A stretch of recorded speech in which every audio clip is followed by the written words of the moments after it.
Well, hello, my paranormal peeps, and welcome back to another Deep Woods Paranormal podcast. My name is Matt Harvey. I am the lead investigator and founder of Deep Woods Paranormal, along with my wife Amanda. We investigate everything from ghosts to Bigfoot to UFOs to hauntings to demons to crypto creatures, you name it. If it's paranormal, we investigate it. So, that said, a little bit more about me. I've been researching the paranormal for close to over 30 years now, and Amanda's about the same. Growing up, we had different, things happen to us that we couldn't explain, and that's pretty much what got us into the paranormal, mainly ghosts. It wasn't until I saw Bigfoot that I actually started doing Bigfoot research and really believing in that. I was a non-believer at that point in time. But I'll tell you what, once you see one, physically see one where you can say it couldn't be anything else but, it changes your life. It's completely different. So, anyways.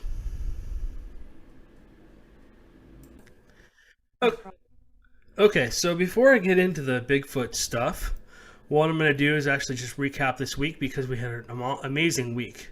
We had a lot of people on, a couple psychic mediums, Bo, who's a director, which was awesome, and then LJ, another Bigfoot witness and researcher. He's experienced probably as much as I have in a shorter amount of time, which is cool. And so you guys can go back and listen to those podcasts. If you want to watch them on YouTube with us, you can do that as well. But I just wanted to go back and talk about that and remind you guys that those are there. Again, we really appreciate your support. When you like and subscribe and share these podcasts with your friends and family on social media and stuff like that, it really helps us to continue to do the podcasts and stuff like that. So, let's get into the Bigfoot stuff, which is what I know everybody's waiting for. Alright, so, we just went back to Bastrop. We've been there, at least I've been there 3 times. I think Amanda's been with me a couple times. Bear with me, it's hot in here, I'm sweating. But we've been there a couple times. The last time I was there, bear with me, my hat doesn't want to level out. The last time I was there, I saw 2 silhouettes, black silhouettes. And I've talked about this on my podcast before, but essentially I gave chase, followed them down to what looked like a doorway. It literally looked like a doorway with all the vines and everything around it, and the trees were so green and stuff like that. Unfortunately, we've gone into a drought since then. It's been like 3 months of drought, and a lot of the greenage, the vineage, and the trees are not as green as they used to be. So they basically, it looked different. The area around where I was looking for the Bigfoots, possible Bigfoots, I can't say they were Bigfoots. I was trying to figure out where I'd seen them, and I've been wanting to go research the area I saw them go through for a long period of time, probably about 6 months here, and I just haven't had the time, or I haven't had somebody go with me down to there. That's not a place I would probably carry, but if I was alone, I might have to, because I just don't know what would happen if one of them grabbed me, or multiple grabbed me, or whatever. More than likely, hopefully they would just grab me and push me and do whatever, not severely hurt me. More than likely they wouldn't if I'd gone through that doorway area. But I actually just released a video. It's coming out here today at 6 of that adventure. We were down there working with another producer and kind of starting to put together a Bigfoot documentary. So I don't know how long it's going to take us to finish that, but we're going to be going to multiple Bigfoot locations, interviewing multiple Bigfoot witnesses, and trying to document anything Bigfoot wise that we can, and we'll present that to you guys in that documentary. So Bastrop was a good trip. I went down there, I found some footprints, and as I got past those footprints, all of a sudden, well, actually, what happened first was I thought I saw something. And I stood there and watched it, and I'm like, okay, there's a lot of trees, there's still some vines, it's not very green anymore. The vines are pretty bare. They're just basically the arms of the vines that are sticking out now. So you can kind of see through them a little bit better, actually a lot better. And I was watching them, and I was walking, and I just saw movement, which is what I saw the first time I was there. Every time I've been to Bastrop, the only way I've seen anything is through movement. So I saw movement, and I looked over, and above me, about 30, 40 feet above me, because the trail's kind of flat, and then it kind of slopes up, and then there's the road that's up there. And I know you guys are saying, well, Bigfoots aren't normally around people. I don't know. I think they might be closer than what people think, because this is an area where people don't go a lot. The other side of the river is secluded, very secluded. Yes, people go up and down the river on boats and stuff like that, but it's so thick on the other side, it's really hard to see. But getting back to what I saw. So I'm looking up into the tree line above me at about a 45-degree angle is how the slope kind of went. It wasn't like vertical, it wasn't like slow and gradual. It was probably about a 45-degree angle. So as I'm looking at it, I saw something black. And in the forest, I mean, that could be anything. It could be a tree stump, it could be a burnt out tree, it could be, who knows, it could be almost anything. What I was curious to see was, would it move? And as I was standing there watching it, I reached down to grab my phone, because my GoPro decided to conk out on me. And I went to record it, and as I turned the camera up to look at it, it moved backwards. It just like backed through out and away from where it was. It was kind of sitting next to a tree, and then it just kind of backed out, and all I could see was a head. I just saw a big brown furry head, and I saw it move back, and I didn't see the body, but it moved back away from me into the brush, probably 3 or 4 feet, so I couldn't see it anymore. So I continued on, and as I kept walking down, I found what I think is a footprint. I was size 13 wide, and this thing was the regular part of the foot without the toes was the same size as my foot, and then the toes were another inch or 2 longer. And I got some video of it, so if you want to see the Bastrop investigation, you can go through and watch it. Had a lot of strange things happen as I was walking down to the end to see what was there, just to explore and find out, where does this lead to. But I spent a little bit of time down there, just kind of walking down after I did my interviews with the producer, and I had a few things happen. Amanda, unfortunately, wasn't feeling good. She had to walk back to the car, but she was sitting in the car with her phone up, just kind of watching anything that was going on, and if anything had come through out of the forest as I was walking it, either in or out, she would have tried to document it. There were a lot of people there, so I think they probably just ducked behind some trees or whatever. But what was interesting is the more I walked down the way after I found the footprints, I started hearing tree knocks coming from the other side of the river across the way. And I don't know if they came out on camera or not, but they were pretty dang loud. And it was like, okay, they're warning, each other that, hey, somebody's coming. Or maybe they wanted to see if I was another Bigfoot. I was wearing kind of light colored clothes, so I don't think they thought I was a Bigfoot. If I was in camo, they might have maybe thought that maybe I was something else. But anyways, I digress. I digress, excuse me. So the more I walked down, I got to the end and I found an old structure. It was really cool. It looked like it had been an old cabin or something that was up on top of a bluff there and had been just washed down in some kind of flood.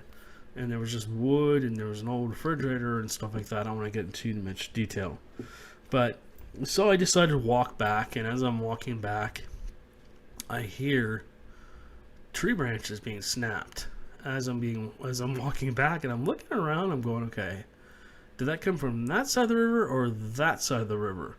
And because I was walking right next to it, the Colorado River, and so as I walked, it just kept happening. So finally, I kept documenting. I'm like, okay, I had my camera recording the whole time, and I'm like, dang, what the heck is going on? They were just kind of like, I don't know if they were trying to scare me out of there or usher me out of there. I've been ushered out before. If you want to listen to that, you can go back and listen to my Black Star Canyon investigation where I had that whole Bigfoot encounter, and then basically I walked right past one, and it chased me pretty much without me being able to see it. It chased me down the hill, and so yeah. But this wasn't anything like that. This was more, it seemed kind of playful, to be honest with you. It was just tree snaps and stuff like that. And I wish I would have brought some kind of offering for them. I could have left an offering somewhere a little secluded. Unfortunately, I was wearing shorts because I was so hot that day. But I was down there, and I essentially wanted to just see what was at the end, and that's pretty much what I did. May have seen something. I can't say for sure that was a Bigfoot. It's one of those things where I tell everybody, you have to be able to say, I know for sure I saw it. It couldn't be anything else. And I can't do that in this case, unfortunately. This seems to be happening a lot in Bastrop. I keep seeing things that I can't identify, but they're Bigfoot-like shapes. So the jury's still out. I mean, I did see that one that looked like it was wearing a ghillie suit down there. And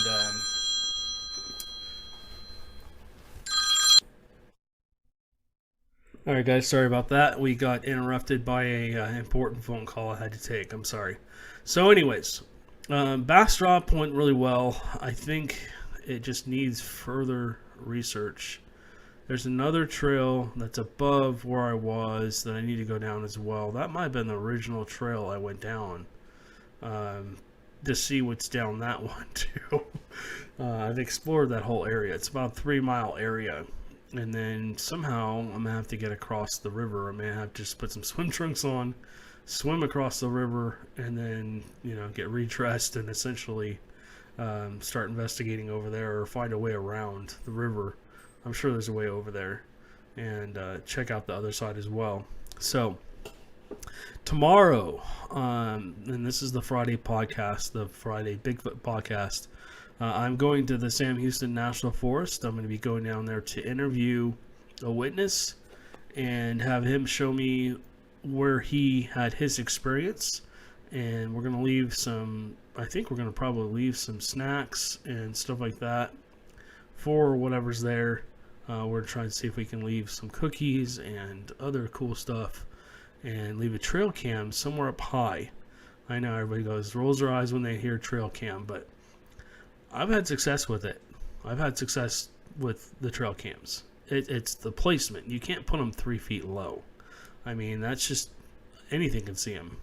You have to put them up at least 12, 15 feet in the air, angled down, because they don't look down. Don't look up. This one's really cool. I just got this one. It's 60 megapixels, and it's like it records 15 seconds worth of video. There's no delay. So as soon as it shoots one video, if there's still movement, it will shoot another one. There's no 1 second delay or whatever. It just goes on to the next video right away, which is cool. So if something kind of comes into the picture and stops and hovers around for a while and then cruises back through, we'll catch it. So anyways, we're going to try and leave that up for about a week, I think, and see if we can get anything. And then I'm working on going back to that cemetery.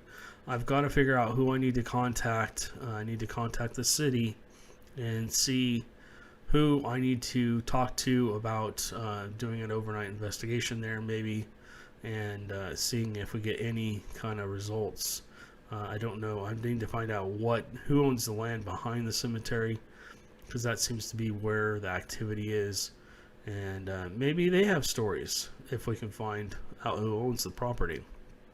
But anyway, so lots of stuff going on. Amanda and I are going out almost every Saturday now and doing Bigfoot research. We're meeting with other researchers, and we're documenting what they're experiencing. We're trying to go out with other groups.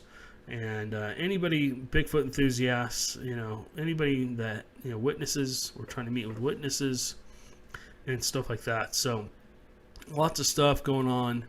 The tours at the jail, I'm working on setting those up for, I think, end of October, not Halloween night, but end of October, and then maybe into November. So there'll be like 2 or 3 days in October where we can do an investigation, a public investigation, where you guys can come out with us and use some of the gear that we use and do an EVP session with us and use the spirit box to see if we can communicate with anything and go from there. So that's coming too. There's a lot of stuff going on. Of course, you see the Deep Woods Productions behind me. That is our new company. We are now a production company. So we're trying to step it up. We're trying to work with other people to do better videos and stuff like that. So if you haven't checked out our YouTube channel or TikTok channel, it's Deep Woods Paranormal. And we really appreciate your support. If you guys have any questions for us, whether it's Bigfoot related, UFO related, ghost related, whatever, please feel free, if you're on a YouTube channel, to comment down below. If you want to contact us directly, go to our website. It's deepwoodsparanormal.com. There's the second page in, I believe, is a contact us. You can put information in there, and it's all private. Nobody else sees it but us. It basically sends us an email, and you can put your question in there, and you don't have to put any names or anything. If you want to remain anonymous, or if you're a witness, you can put information in there and send it to us. Again, it's anonymous, and we can kind of talk to you further as long as you leave a way for us to get a hold of you. But if you guys would, please like and share and subscribe to this channel. We're a growing channel. We're growing like crazy right now. We're starting to get better and better videos out, I believe, and it's just going to continue to get better from here as we continue to work with people, and I continue to learn how to edit and stuff like that. We'll be continuing to get better and better content. All right, guys. Well, thank you for listening. You guys have a good one, and we'll catch you on the next one.